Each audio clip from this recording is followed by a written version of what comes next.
Hello everyone, welcome to the study close. My name is Prashant Mishra. आज हम पढ़ेंगे maritime arbitration centre के बारे में, जो कि गांधीनगर में खुलने वाला है। ये इंडिया का फर्स्ट मैरीटाइम आर्बिट्रेशन सेंटर होने वाला है। मैरीटाइम से क्या समझते हो? मैरीटाइम का मतलब ओशियन और सी रिलेटेड जितने काम होते हैं वो हम लोग किस में डाल देते हैं? मैरीटाइम में डाल देते हैं। तो शिपिंग बिजनेस हो गया, मैरीटाइम बिजनेस हो गया, इससे रिलेटेड जो भी डिस्प्यूट्स होंगे उस डिस्प्यूट्स को सेटल करने के लिए ये आर्बिट्रेशन सेंटर बनाया जा रहा है। बेसिकली इसमें होगा क्या? इसमें आर्बिट्रेशन और मेडिएशन प्रोसीडिंग पे काम होगा। आर्बिट्रेशन और मेडिएशन प्रोसीडिंग यहाँ पे होगी। तो अगर दो लोगों के बीच अगर कोई डिस्प्यूट होता है तो दो लोग कहाँ जाते हैं? दो लोग कोर्ट में जाते हैं। कोर्ट क्या देता है? अपना डिसीजन देता है, जिससे इनके बीच का डिस्प्यूट सेटल होता है। इसके अलावा चार अल्टरनेटिव डिस्प्यूट रेजोल्यूशन मैकेनिज्म है। अल्टरनेटिव डिस्प्यूट रेजोल्यूशन मैकेनिज्म, ये चारों इंपॉर्टेंट है यूपीएससी के, या तो प्रीलिम्स या तो मेंस, किसी भी एग्जाम की आप बात करो। चार में दो हो जाते हैं, आर्बिट्रेशन और मीडिएशन, और दो आप मुझे कमेंट सेक्शन में लिख के बताओगे कि बाकी दोनों कौन कौन से हैं। तो यहाँ पे आर्बिट्रेशन और मीडिएशन के बारे में मैं आपको ब्रीफ में बता देता हूँ। कोर्ट में अगर आप जाते हो केस के लिए तो एक बहुत ही फॉर्मल सा वहां पे काम होता है। तो आर्बिट्रेशन जो है कोर्ट वाले प्रोसीडिंग से थोड़ा लेस फॉर्मल होता है। यहाँ पे एविडेंस वगैरह का जो भी क्लॉज है वो कोर्ट से थोड़ा कम फॉलो होता है। ये क्या होता है? और साथ साथ में ये जो डिसीजन देता है इसको हम लोग अवार्ड कहते हैं। ये जो भी डिसीजन दो पार्टीज के बीच में देता है वो जनरली बाइंडिंग होता है। बाइंडिंग का मतलब अब इसके बाद से आप कहीं और अपील नहीं कर पाओगे। कुछ केसेस ऐसे छोड़ दिए जाएं तो जुडिशियल इंटरवेंशन का जो स्कोप है वो आर्बिट्रेशन प्रोसेस में बहुत ही कम होता है। तो ये भी एक तरह से कोर्ट के बाहर जैसा सेटलमेंट समझ लो, जिसमें कोर्ट से एक लेसर कोर्ट टाइप की बॉडी जो है ट्रिब्यूनल, वो काम करती है, वो अपना अवार्ड देती है। इससे क्या होता है? आपका पैसा बचता है, आपका टाइम बचता है, आपका एनर्जी बचता है। तो इससे आपके जो बिजनेसेस हैं उनमें जो हैम्पर होने वाली चांसेस है वो काफी कम हो जाता है और डेवलपमेंट प्रोग्रेस पे रहता है। तो एक तो आर्बिट्रेशन हो गया, दूसरा मेडिएशन हो गया। मेडिएटर का नाम आपने सुना होगा। ये रहे दो पार्टीज और ये रहे भाई साहब मेडिएटर। ये क्या करते हैं? ये एक तरह से कम्युनिकेशन चैनल फैसिलिटेट कराते हैं दोनों पार्टीज के बारे में। ये दो पार्टीज खुद ही नेगोशिएट करके एक टर्म पे आती है, आउटकम पे आती है, जिसको ये बस एक कम्युनिकेशन चैनल के रूप में फैसिलिटेट कराते हैं। तो मेडिएशन का ये मतलब होता है। ये आर्बिट्रेशन से भी एक तरह से क्या हो गया? लेस फॉर्मल हो गया। और ये लोग खुद आपस में बात करेंगे, आपस में डील करेंगे, तो एक म्यूचुअली एक्सेप्टेबल रेजोल्यूशन पे ये लोग पार्टीज आ जाते हैं। तो इस प्रोसेस को हम लोग क्या बोलते हैं? मेडिएशन बोलते हैं। अगर हम लोग गुजरात की बात करें तो गुजरात मैरीटाइम यूनिवर्सिटी, मैरीटाइम मतलब ओशियन रिलेटेड जितने भी काम होते हैं वहां पे होते होंगे, सिखाया जाता होगा, पढ़ाया जाता होगा।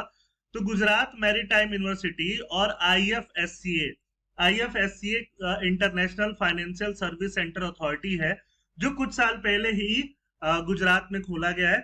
इन दोनों के बीच एक एमओयू साइन हुआ जून 21 को, कि गुजरात में एक इंटरनेशनल, ध्यान देना, इंटरनेशनल मैरीटाइम आर्बिट्रेशन सेंटर खोला जाना है। इन दोनों के बीच में बेसिकली जो एमओयू है वो साइन हुआ।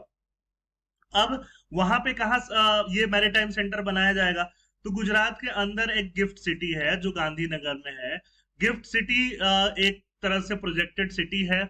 उसमें आधे प्रोजेक्ट कंप्लीट हो चुके हैं और बहुत सारे ऑन गोइंग है। एक तरह से एक ग्रीन प्रोजेक्ट के रूप में भी इवॉल्व किया जा रहा है और इंटरनेशनल सेंटर यहाँ पे बनाया गया है।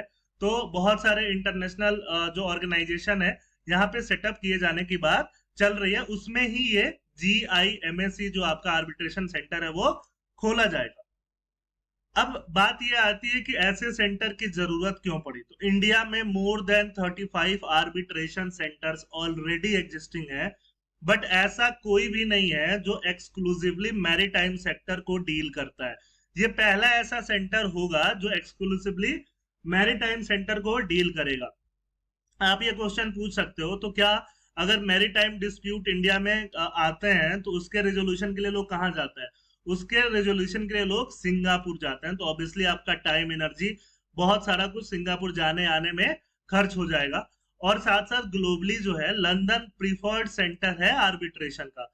तो इंडिया चाहेगा कि एक आर्बिट्रेशन सेंटर इंडिया में भी हो, जो इंडिया रिलेटेड डिस्प्यूट हो वो यहीं की यहीं सुलटा लिए जाए, और साथ साथ में अगर किसी और कंट्री को यहाँ पे आना है, नेबरिंग कंट्रीज को या और कंट्रीज को भी आना है, तो एक तरह से सर्विस प्रोवाइडर की तरह इंडिया काम करेगा, जिससे कि ओवरऑल बेनिफिट ही होने वाला है। तो होगा क्या, अगर हम दुबई और सिंगापुर की बात करें तो दुबई और सिंगापुर में maximum maritime and shipping business based है, जो कि किससे रिलेटेड है, शिप लीजिंग और ब्रोकरिंग से रिलेटेड है। शिप ब्रोकर, आप यहाँ पे शिप ब्रोकरिंग समझ सकते हो कि वेसल ओनर कोई और होता है, कार्गो ओनर कोई और होता है, इन दोनों के बीच में ब्रोकरिंग होके जो पूरा काम है वो फैसिलिटेट करता है। और ऐसे सेंटर कहाँ पे हैं, दुबई और सिंगापुर में। तो ऐसा सेंटर वहां पे गांधीनगर में बनाए जाने की बात चल रही है, गांधीनगर में ऑलरेडी बन रहा है।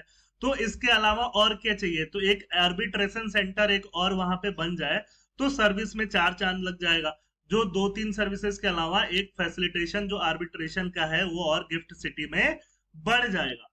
तो इसलिए आप देख सकते हो कि शिप ओनर्स जो होते हैं, शिप ओनर किसी और कंट्री से बिलोंग करता है, जो लीज कर रहा है वो दूसरे कंट्री से बिलोंग कर रहा है।